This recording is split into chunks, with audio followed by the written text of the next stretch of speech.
Les tractations au sein du nouveau Front populaire se poursuivent pour proposer un nom à Emmanuel Macron en vue de la nomination du nouveau Premier ministre. Selon France Télévisions, le Parti socialiste, les écologistes et les communistes seraient tombés d'accord sur la candidature de Laurence Tubiana. Cependant, la France insoumise ne serait pas convaincue par ce choix. Je ne vois pas en quoi il faudrait considérer que la parole d'un seul s'impose à tous les autres, a souligné Olivier Faure, secrétaire du Parti socialiste, sur France Inter ce mardi matin. Il a rappelé que 3 formations sur 4 soutiennent la candidature de Laurence Tubiana, soit une majorité de parlementaires du nouveau Front populaire. Mais qui est cette femme qui pourrait devenir la deuxième première ministre femme sous Emmanuel Macron?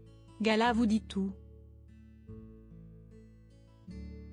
Laurence Tubiana, actuelle présidente de la Convention citoyenne pour la transition écologique, est également une économiste et diplomate française.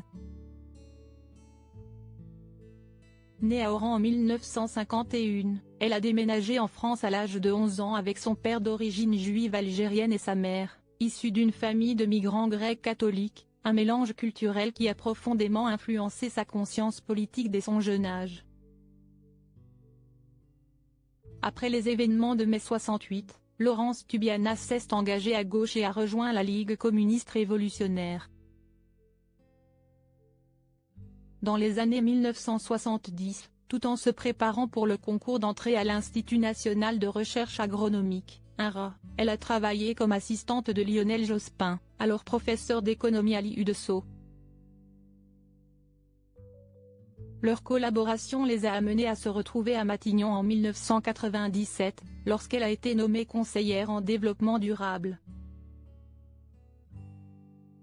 Laurence Tubiana à Matignon?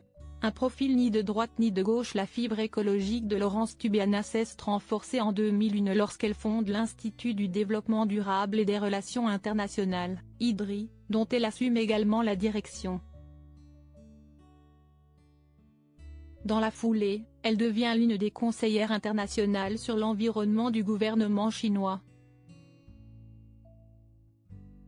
Laurence Tubiana fut également ambassadrice pour les négociations de la 21 pesos colombiens en 2015 et s'était présentée à l'époque sur une liste PS Vert dans un petit village près de Montpellier.